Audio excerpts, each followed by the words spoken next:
클롭, 손흥민 영입 선언. 손흥민, 리버풀 가담 시 EPL 우승 목표 제시. 클롭은 손흥민의 에이전트와 사전 합의를 마친 뒤 공식 기자회견을 열었다. 영국 앵커 3초간 침묵 발칵. 아시아 내에서는 적수가 없다. 손흥민의 소속팀 토트넘 호스퍼는 17일 한국 시간 구단 공식 홈페이지를 통해 손흥민이 김민재와 호날두를 제치고 아시아 최고의 선수로 선정됐다 라고 전했다. 중국 매체 타이탄 스포츠는 매년 아시안 골든 글로브 어워즈를 개최한다. 이 상은 축구계 최고 권위의 상이라 불리는 발롱도르를 사용해 아시아판 발롱도르라 불리기도 한다. 2023년 아시아 발롱도르의 수상자는 손흥민이었다. 손흥민은 22.9%의 득표율로 2위 김민재와 3위 크리스티아누 호날두를 제치고 7년 연속 수상에 성공했다. 토트넘은 손흥민은 아시아 국적의 선수 혹은 아시아에서 뛰는 선수에게 수여되는 상을 받았다 라고 전했다. 손흥민은 2014년에 이 상을 처음 받았으며 2015년에도 마찬가지로 아시아 발롱도르를 받았다. 그리고 2017년부터 작년까지 무려 7년 연속 수상에 성공했다. 횟수로 따지면 아시아 발롱도르를 총 9번 받은 것이다. 그야말로 손흥민을 위한 상이라 볼 수도 있다. 9번이 아시아 발롱도르를 받은 손흥민은 오랫동안 아시아 선수가 쉽게 달성할 수 없는 위대한 업적을 수도 없이 세웠다. 손흥민은 2015년 바이어 공사 레버쿠젠을 떠나 토트넘에 입단한 후 빠르게 토트넘의 레전드로 자리 잡았다. 손흥민은 2015에서 16시즌 5라운드 선더랜드전에서 프리미어리그 데뷔전을 치른 뒤 다음 경기였던 크리스탈 팰리스전에서 선제 결승골을 넣었다. 역사적인 프리미어리그 첫 골이었지만 이후 해당 시즌에 부진을 거듭했다.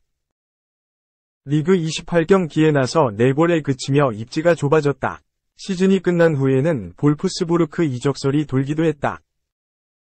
하지만 손흥민은 잔류를 선택했고 이 선택은 최고의 결과를 낳았다. 2016에서 17시즌 모든 대회 47경기에 출전해 21골을 몰아넣었다. 직전 시즌에 부진했던 선수의 모습은 온데간데 없었다. 2017-18 시즌에도 53경기에 나서 18골과 11개의 도움을 기록하며 토트넘의 에이스로 자리매김했다. 2018에서 19 시즌은 역대급이었다. 총 48경기에 나서 20골을 넣었다. 토트넘 입단 후 한 시즌 동안 첫 20골 고지를 밟았다. 여기에 더해 유럽축구연맹 챔피언스리그에서 기적을 만들었다. 당시 UCL 8강에 진출했던 토트넘은 맨체스터 시티와 만났다. 맨시티는 토트넘에 비해 전력상 우위에 있던 팀이었다. 하지만 손흥민은 맨시티를 완벽히 무너뜨렸다. 홈에서 열린 1차전에서 선제 결승골을 넣은 뒤 원정 2차전에서 2골을 폭발했다. 당시 토트넘은 2차전에서 3-4로 패했지만 원정 다득점에 힘입어 맨시티를 누르고 4강에 진출했다. 1차전과 2차전에서 넣은 손흥민의 3골이 큰 역할을 한 것이다. 기세가 오른 토트넘은 4강에서도 원정 다득점 원칙에 따라 아약스를 꺾고 결승에 올랐다.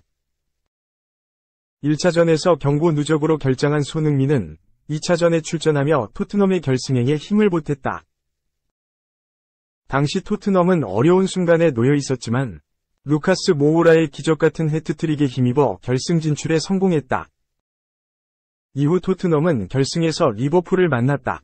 손흥민은 이 경기에서 리버풀의 골문을 위협하며 분전했지만 팀의 0에서 2패배는 막을 수 없었다.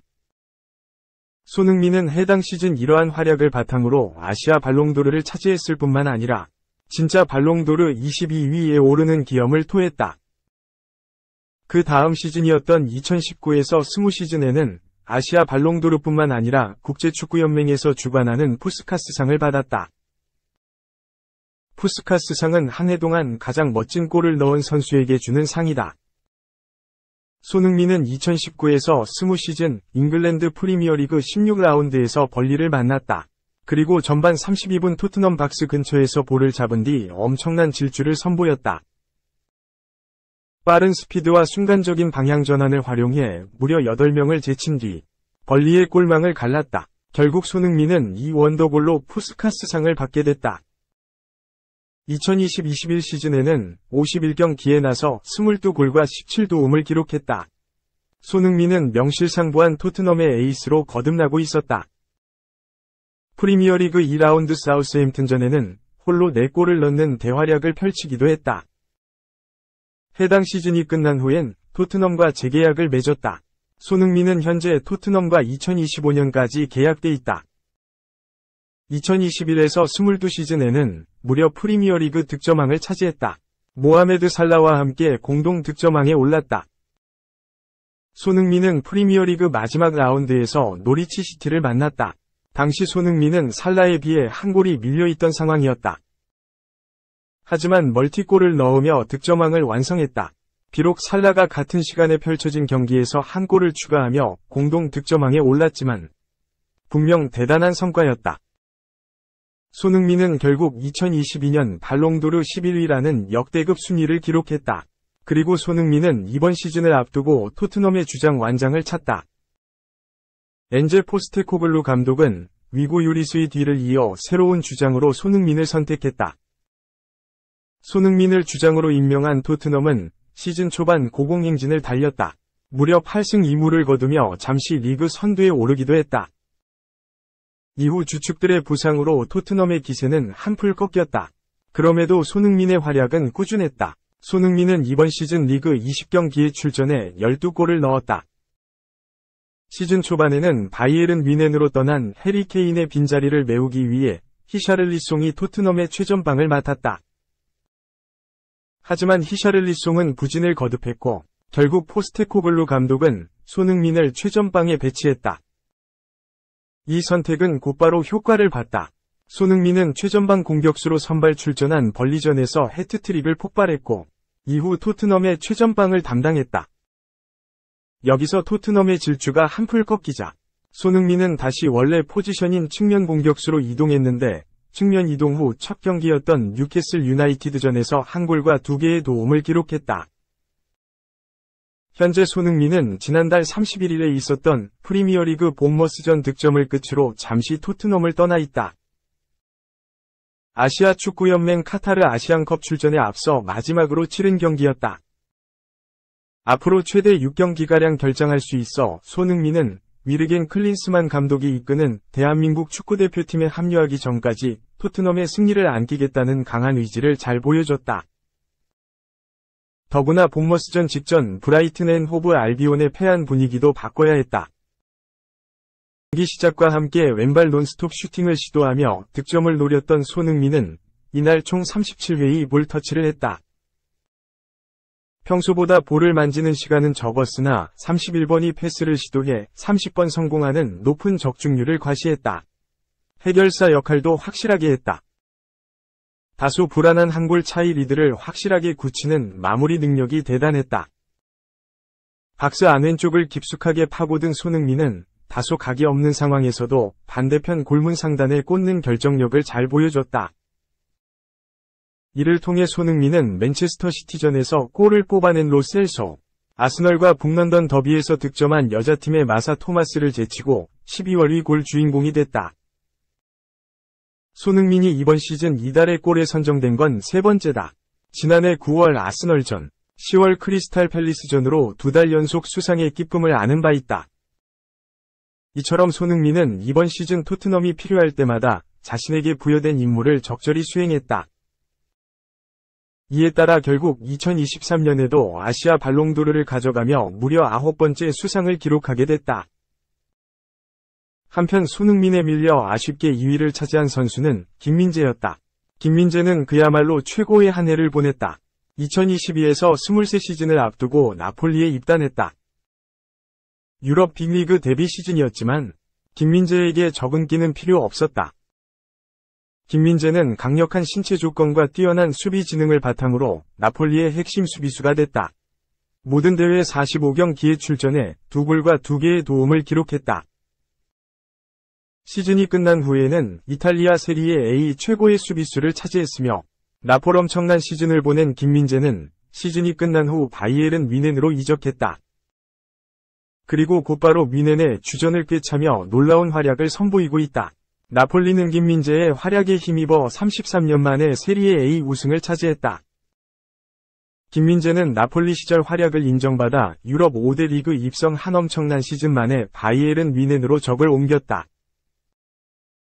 보낸 바이에른 뮌헨은 김민재는 2022에서 23시즌이 끝난 이후 2018 자카르타 팔렘방 아시안게임 금메달로 기초군사훈련에 들어가자 한국의 메디컬 팀을 파견해 김민재 메디컬 테스트를 진행했다.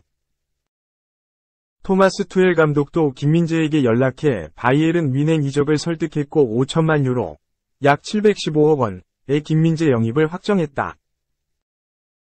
전반기 일정 대부분을 뛰어야 했다. 분데스리가를 포함해 유럽축구연맹 챔피언스리그, 독일 DFB 포칼까지 15경기 연속 풀타임을 소화했다. 독일 매체들을 포함해 투엘 감독도 김민재의 체력적인 혹사를 우려했지만 바이에른 뮌헨의 얇은 수비진 뎁스에 어쩔 수 없었다. 바이에른 뮌헨에서 엄청나게 뛰었지만 국가대표팀 부름도 받았다. 기초 군사훈련으로 출전하지 않았던 6월을 지나 9월과 10월, 11월에 대표팀 핵심 선수로 차출됐다.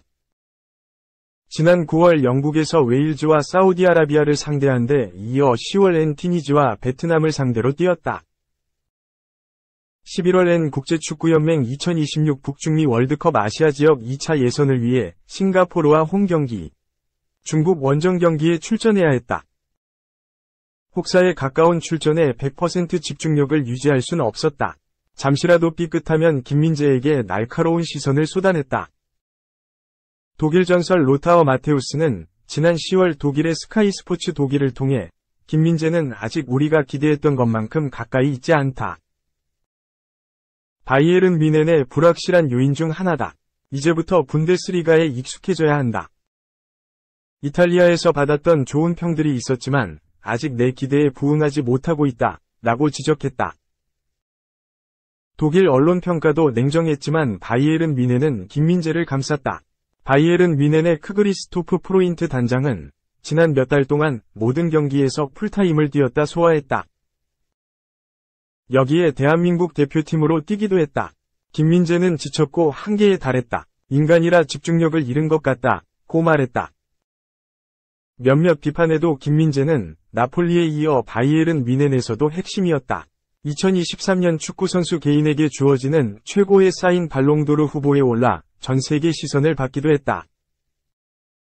한국 선수로는 역대 5번째였는데 2002년 설기현, 당시 안더레흐트, 2005년 박지성, 당시 맨체스터 유나이티드, 2019년과 2022년 손흥민, 토트넘 호스퍼에 이어 김민재였다.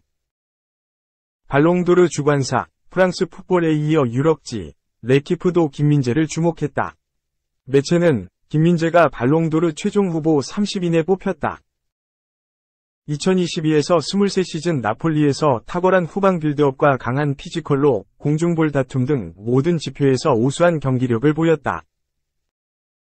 단번에 쿨리발리 공백을 지원했다. 올 시즌엔 곧바이에른 뮌헨에서 새로운 도전을 이어가고 있다. 고 짚었다.